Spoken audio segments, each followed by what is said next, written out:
কিছু কিছু বৈশিষ্ট্য দেখে আমরা একটি শিশুর প্রতিভা সম্পর্কে জানতে পারি। আজকের এই ভিডিওতে চলুন জেনে আসি প্রতিভাবান শিশুর বৈশিষ্ট্য সম্পর্কে।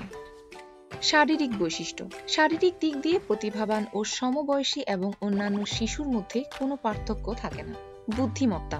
বুদ্ধি পরিমাপের একককে বলা হয় বুদ্ধাঙ্ক বা ইন্টেলিজেন্স কোয়েশ্চেন্ট, যাকে সংক্ষেপে আইকিউ বলা হয়। স্বাভাবিক শিশুর আইকিউ হয় 100, কিন্তু 130-এর উপরে হলে তাকে প্রতিভাবান স্বাভাবিক শিশু বলে ধরে নেওয়া হয়। মানসিক দক্ষতা। প্রতিভাবান শিশুদের মানসিক দক্ষতা বেশি হয়। তারা সমস্যা সমাধানের এবং প্রশ্ন করার বিশেষ দক্ষতা রাখে। তারা পর্যবেক্ষণ ও পরীক্ষা নিরীক্ষা করে অনেক কিছুই শেখে। লেখাপড়ার দক্ষতা। লেখাপড়ার ক্ষেত্রে তারা উল্লেখযোগ্য সাফল্য প্রদর্শন করে। তাদের মনোযোগ ও স্মরণশক্তি থাকে অসাধারণ।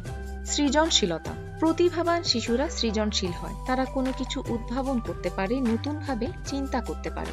সামাজিক দক্ষতা। অনেক সময় প্রতিভাবান শিশুরা সামাজিক ক্ষেত্রে বিশেষ দক্ষতা প্রদর্শন করে, যেমন নেতৃত্ব দেওয়ার ক্ষমতা, দৃঢ় আত্মবিশ্বাস প্রদর্শন ইত্যাদি। এমন তথ্যমূলক গুরুত্বপূর্ণ ভিডিও পেতে আমাদের চ্যানেলটি সাবস্ক্রাইব করে পাশেই থাকুন। ধন্যবাদ।